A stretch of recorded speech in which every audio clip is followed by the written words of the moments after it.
Memakai APD seperti itu 4 jam saja saya sudah hampir pingsan.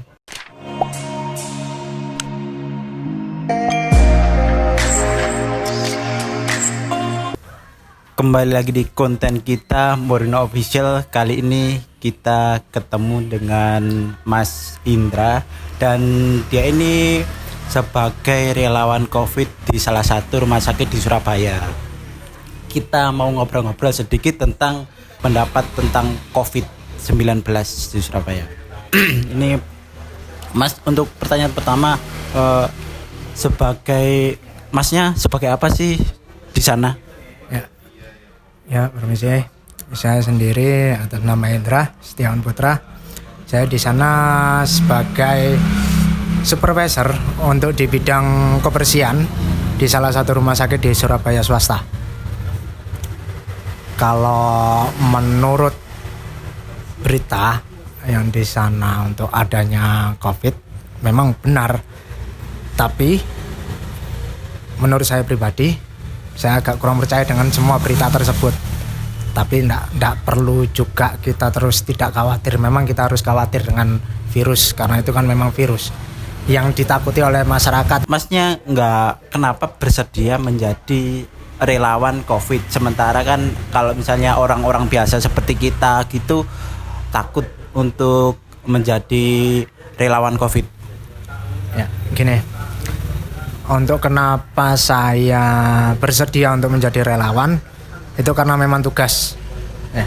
Emang dari dulu udah tugasnya jadi supervisor ya? Ya. Supervisor itu ya. Ya benar. Jadi untuk masalah tersebut, jadi mau tidak mau saya pun harus ambil untuk tindakan bagaimana rekan-rekan saya juga terselamatkan atau dalam kondisi sehat. Saya pastikan dalam suatu pekerjaan di bidang tersebut dalam area rumah sakit. Itu. Jadi saya juga harus selalu koordinasi dengan pihak staf atau pihak pimpinan dari rumah sakit. Jadi bagaimana baiknya untuk kesehatan kita semua. Jadi kita kerja tidak asal kerja, kita kerja pun harus ikuti SOP, aturan yang diterapkan oleh rumah sakit. Ya, gitu mungkin. Untuk pemakaian APD tersebut itu kan kita orang awam itu nggak tahu itu sekali pakai apa dipakai untuk beberapa kali pakai aja. Ya, untuk khususnya APD, ya, untuk APD standarnya mungkin biasa untuk apron ataupun topi, kita kacamata. Tapi untuk khusus penanganan COVID saat ini kita ada APD sendiri yang bentuknya seperti jas hujan. Iya. Yang pakaian seperti astronot. Ya. Nah itu pemakaian memang satu kali pakai, Mas. Satu kali pakai ya. Satu kali pakai, jadi tidak berulang-ulang. Mungkin untuk yang sepatu boot, untuk kita sepatu boot atau kacamata kita bisa pakai kembali. Tapi kita harus benar-benar steril. Setelah pemakaian kita cuci pakai klorin ataupun sejenisnya yang benar-benar untuk menghilangkan bakteri tersebut. Oh gitu. Untuk mulai masuk ke dalam ruangan itu memang ada standar khusus atau harus steril sebelum masuk ruangan, apa gimana? Kalau memasuki ruangan memang harus ada aturan khusus, dan aturan tersebut tidak semua rumah sakit pun sama. Ya, tepatnya seperti itu.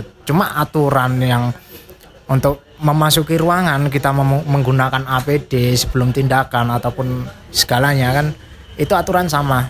Kita harus ikuti SOP untuk aturan dari rumah sakit. Supaya kita benar-benar terjaga juga dalam segi kesehatan, kita ikuti semua yang diperintahkan, apa yang diperintahkan dari pihak atasan. Itu aja. Dari penanganan Masnya menjadi relawan COVID itu udah berapa lama sih, Mas? Kalau saya dulu untuk khususnya sekarang kan baru-baru ini untuk COVID. Tapi untuk saya dulu penanganan penyakit orang yang menderita HIV atau AIDS itu sering. Semua orang boleh khawatir, semua orang boleh takut dengan berita yang ada ya kan. Saya pun mungkin ada rasa khawatir sedikit, tapi dalam pribadi saya, argumen saya bahwa saya yakin COVID itu tidak akan nyerang untuk saya sendiri, nah gitu. Ya, kepercayaan pribadi. Ya, ini pribadi loh, bukan umum. Tapi kalau umumnya antisipasi ataupun khawatir itu harus ada gitu.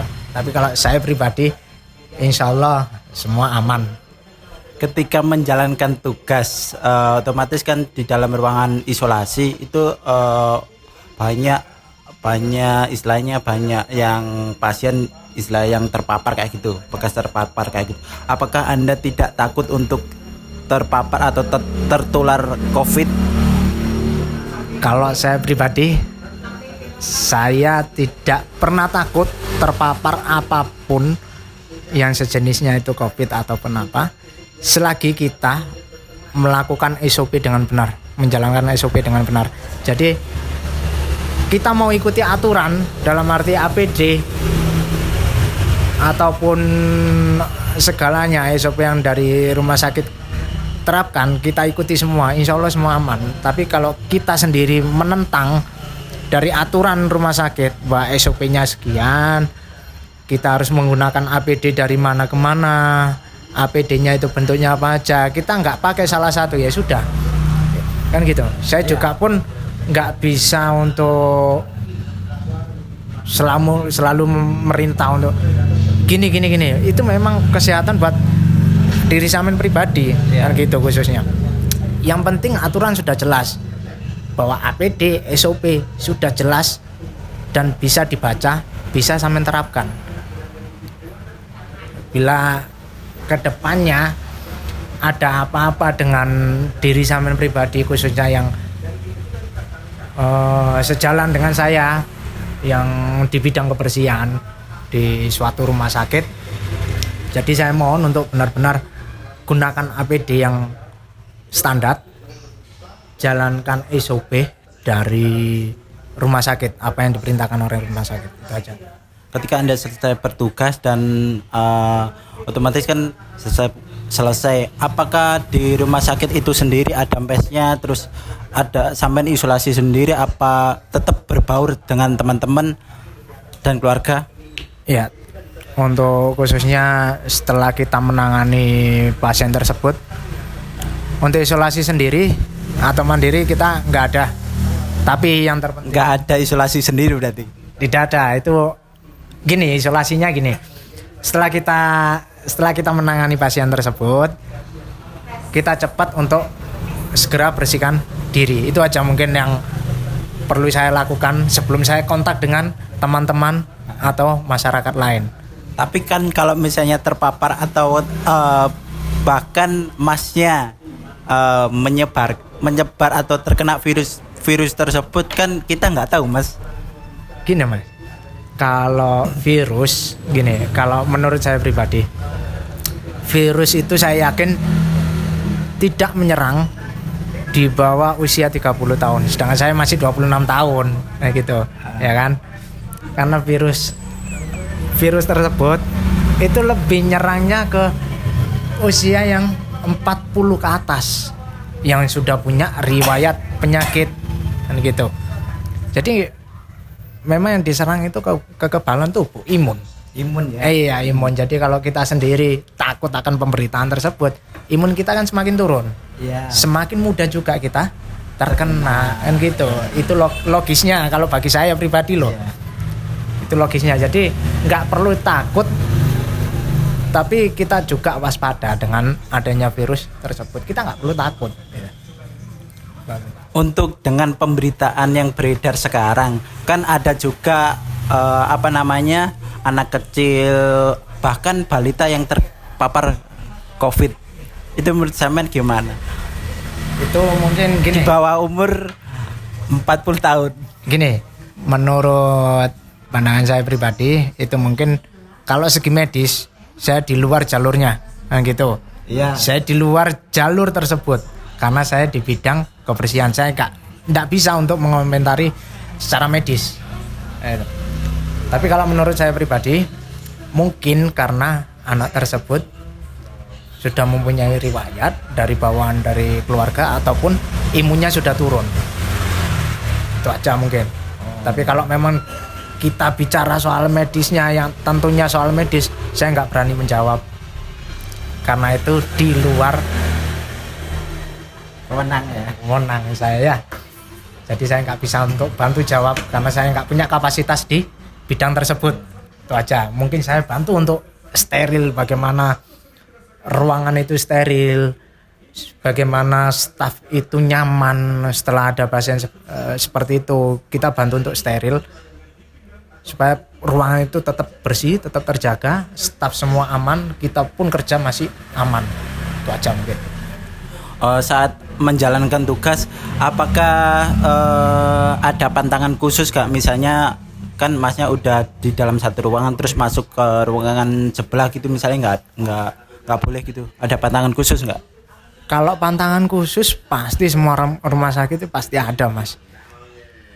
Cuma kalau kita sudah melakukan SOP-nya atau standarnya yang diterapkan orang rumah sakit, kita pasti diperbolehkan masuk. Karena bagaimanapun kita kerjanya di bidang kebersihan, kita harus berusaha bantu para staf, para perawat, para dokter untuk membersihkan semua bakteri ataupun virus yang ada di rumah sakit tersebut. Itu aja. Untuk di tempat rumah sakit Anda bekerja, seberapa sering sih orang yang keluar masuk terpapar COVID? Kalau khususnya di rumah sakit saya yang tempat bekerja hari ini, untuk pasien yang seperti itu kita tidak ada wewenang untuk menerima pasien COVID khususnya. Tapi kalau toh memang ada pasien tersebut positif, kita langsung rujuk. Infonya dari pihak staf ataupun dari pihak perawat itu langsung rujuk. Jadi pasien itu tidak sampai masuk ke isolasi ataupun rawat inap. Jadi khusus batasnya untuk sampai IGD. Kalau sudah memang benar-benar kita mengetahui bahwa pasien tersebut positif, kita rujuk. Tapi kan kadang kita nggak tahu ya, pasien yang terkena COVID ataupun nggak terkena gitu kan kelihatan sehat. Itu kan sehat-sehat saja. Apakah tahu sebelumnya kalau misalnya itu terkena COVID? Kita semua pun belum tahu, Mas, kan gitu. Meskipun pihak perawat pun mungkin mengira-ngira kan gitu kalau pasien ini positif atau tidak. Tapi yang lebih pastinya, lebih konkretnya, lebih detail dan valid itu bila pasien tersebut sudah melalui hasil tes lab, swab test ya. Ya, hasil labnya kalau sudah keluar dari pihak lab, baru di situ ada indikasi pasien positif atau negatif. Pernah nggak sih ketika bertugas tiba-tiba ada pasien atau yang suster mungkin siapa gitu tiba-tiba nyelonong ke tempat yang emang tidak boleh untuk orang-orang tertentu? Banyak sih, Mas. Untuk masyarakat kita sendiri kan, khususnya untuk orang umum terkadang kita susah gitu. Susahnya gini, boleh kita tidak khawatir, boleh kita tidak takut, tapi minimal kita gunakan itu masker, minimal kita harus cuci tangan. Tapi kebanyakan masyarakat itu apa sih kan gitu ya, apa sih virus ini. Jadi kalau bahasa kasarnya itu ngenteng nong loh, Mas. Ya, kan enteng noh. Padahal kalau dia sudah terpapar seperti itu ataupun hasilnya positif, yang susah pun kita juga sebenarnya kan gitu. Jangan dikira kita ini bekerja terus pakai APD seperti itu kita nyaman. Ya. Itu APD itu sangat panas sekali, Mas. Jujur saya sendiri pribadi, saya memakai APD seperti itu hanya 4 jam saya sudah hampir pingsan. Berarti kalau misalnya ada apa namanya AC ataupun pendingin yang lain itu tidak pengaruh? Itu menurut saya sih kurang membantu, bukan tidak pengaruh. Memang pengaruh, ada pengaruhnya, tapi tetap untuk kurang membantu. Sekarang gini, kita posisi sehat, kita nafas ini masih enak kan gitu. Terus orang sehat suruh pakai masker, terus maskernya itu kita double sampai kadang 4 ataupun 3, kita bisa nafas enggak? Sampai segitu ya. Ada berarti kalau misalnya memakai APD harus apa namanya istilahnya memakai kayak masker itu berlapis-lapis ya. Iya, itu untuk aturannya seperti itu supaya kita lebih steril lagi, supaya nggak cepat masuk untuk bakteri. Tapi itu pun mengganggu pernafasan kita sendiri ya. Kita mau nafas juga susah, terus pakai APD seperti itu, kita gerak pun itu ndak enak. Pokoknya panas mas. Jadi yang ada mungkin kalau seumpama ini berlanjut lama sekali untuk COVID-nya, yang ada saya ini mati bukan karena COVID, kepanasan, mati kelelahan. Tapi rata-rata kalau dokter yang bekerja di lapangan lah istilahnya, itu kan ada sampai jam 3 pagi sampai pagi-pagi banget. Ya makanya itu mas, gini loh, itu logisnya. Jadi kalau menurut saya pribadi, adapun pihak staf ataupun kita ini bekerja di bidang kesehatan, meskipun kita hanya sebagai cleaning service, itu meninggal bukan karena COVID sebenarnya. Faktor indikasinya kelelahan ya. Kelelahan. Jadi saya kurang tahu juga sih kan gitu. Untuk beritanya yang perawat ini COVID positif, kalau menurut saya pribadi itu kelelahan. Karena saya sendiri merasakan bahwa memakai APD seperti itu 4 jam saja saya sudah hampir pingsan. Saya sudah nggak mampu. Apalagi kalau benar-benar rumah sakit yang menangani untuk COVID itu diharuskan 8 jam. Bayangkan 8 jam kita tanpa minum. Kencing pun nggak boleh kalau misalnya waktu penanganan. Oke, kalau mungkin seperti itu kita diperbolehkan, tapi tidak diperbolehkan untuk keluar area tersebut. Tapi kencing boleh ya? Boleh. Tapi kalau otomatis kan kalau misalnya habis menangani pasien yang emang terpapar dan terkena, otomatis kan bagian tubuh kita memegang istilahnya apa ya, yang kulit sama sekali. Itu kan gini, kalau memang memegang seperti itu kita harus pakai handscoon, ganti handscoon, sarung tangan. Ya, kita sterilkan dulu. Jadi lepas untuk handscoonnya yang lama, kita buang, kita cuci tangan secara benar. Cuci tangan kan untuk umumnya standarnya di rumah sakit kan ada tekniknya, yaitu dilakukan. Kalau toh memang sudah menurut kita itu steril, kita bersih, kita lakukan seperti itu dan kita pakai handscoon lagi.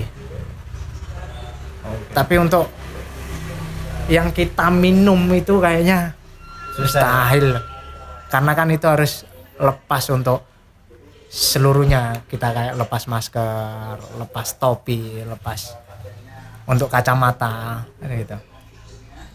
Untuk pertanyaan terakhir, menurut Anda kenapa sebagian rakyat kita ketika ada orang yang terpapar dan terkena COVID kok malah dikucilkan, istilahnya dijauhi lah. Oh ini kena ini gitu. Kenapa kok nggak disupport mereka biar cepat sembuh ataupun cepat membaik lah? Jadi kalau saya pribadi saya bebas, karena saya yang tahu diri saya sendiri bahwa saya harus steril dulu sebelum kita bertemu dengan masyarakat umum. Gitu. Jadi untuk masyarakat jangan terlalu takut juga lah. Intinya jangan terlalu takut, tapi kita juga perlu waspada dan tetap untuk selalu jaga diri, selalu bersihkan badan, minimal cuci tangan, selalu gunakan masker. Itu aja mungkin yang saya sampaikan. Oke. Terima kasih. Jangan lupa like, comment, dan subscribe